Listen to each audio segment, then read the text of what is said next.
Hey, you guys, welcome back to my channel. It's Miss Kelly Michelle, and I'm back today to talk about market research. So, I recently interviewed one of my clients, Charmetta, and she talked about knowing her market. She's in Houston, and she just emphasized how you really need to know the market you're in. Now, she's doing short term rentals, but she is interested in getting into midterm rentals. So, it could be a little bit different, but it's still important to know your market. Now, I have talked about this before, and I talked about doing market research, but I never really talked about actually knowing what's happening in your market. So, one thing people ask me a lot is, should I or is it a good idea for me to manage a property out of state? So, manage either a short term rental or manage a corporate rental out of state. I always say no.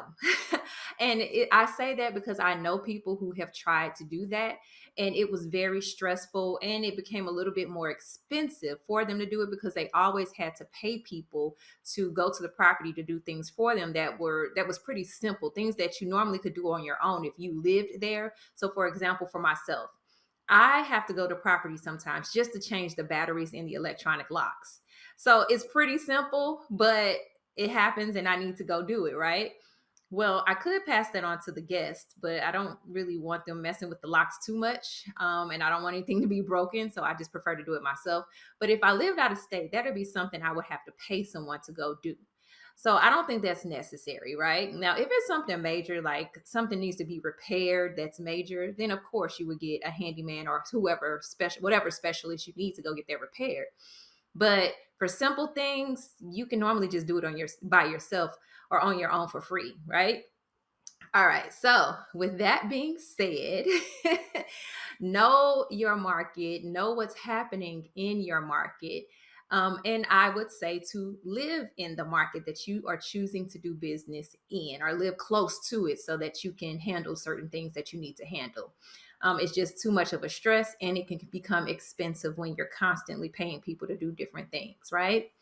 All right. So, as far as knowing your market, some specific things you would need to know about your market would be simple things like what's happening in the market or the area. So, for example, if you're looking at a certain location, a certain city or township or whatever it may be. What is happening around there? Like, what is the neighborhood really like? Is it safe? Do people feel safe when they go into that neighborhood? Now, it might be a safe neighborhood because you live there, you know what's happening. But for someone who does not live there and they look around their surroundings, they might feel a little bit uncomfortable. It depends on the area. So, does it look and feel safe? That's one thing. What's happening? Are there businesses coming in the area? Are there hospitals in the area? Are there universities? Like, what is happening around there? And do those people want to live in that area? A lot of times, some, especially with universities, I found, not all, but some universities might be in neighborhoods or areas where the university itself is nice. But when you go to the surrounding areas, you might be like, I don't know about this, right? So, you have to think about certain things like that. And that's only going to be if you live in the market or you know someone who you're close to who would be able to give you some valuable information as a person who lives in that city, right? So, that is just one little tidbit I want to make sure you do. So, yes, you still have to do research regarding the ordinances, the permits, the rules, all of those things, but you also need a personal touch. You need a personal idea of what's happening. So, just a tidbit. Also, just to know certain neighborhoods, because if you don't live in a city, you would not know about all the different neighborhoods. So, for example, in my city in St. Louis, we have a part of our city called South. We just call it South City. It's the south part of the city, right? But in that area, you still have different neighborhoods within that area. So some of those neighborhoods are nice, some of them are not. Even down to the street. So you can go from block to block. Some blocks might be nice and you're good. Some blocks might not be, and you can be one or two blocks over and it's not that nice of a block, right? Those are only things that you would know if you live in the area. Okay. So when you are thinking about getting into this business, whether it's short term rentals or midterm rentals, that is something you definitely have to pay attention to. Think about yourself. Like, put yourself in your shoes of the guest or your tenants, right?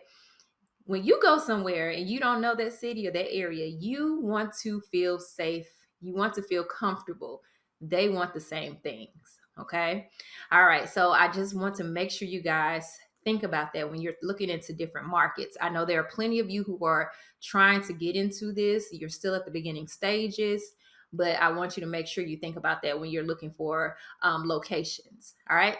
I hope that helped you. This is a short video, but I don't want to keep them too long because, attention spans. I know when I watch YouTube, if it's a video that's too long that I'm like not that interested in, I'm like, okay, you only get so much time, or I'm not watching it because I don't want to sit that long and watch it.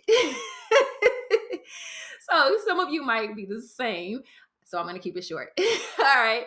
Thanks again for watching. Make sure you like and subscribe so you can see future videos, get more information about midterm and corporate rentals, and a little bit about short-term rentals. But my focus is on corporate rentals or midterm rentals. All right.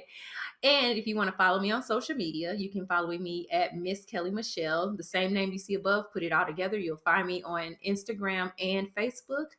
Check out the links below in the description as well, because I do provide free resources down there. I am also providing the link to my one-on-one plans. If you are interested in working with me one-on-one, that is going to be in the description below. And a lot of other goodies are down there as well. So make sure you check out the description, and I'll talk to you guys later. Bye.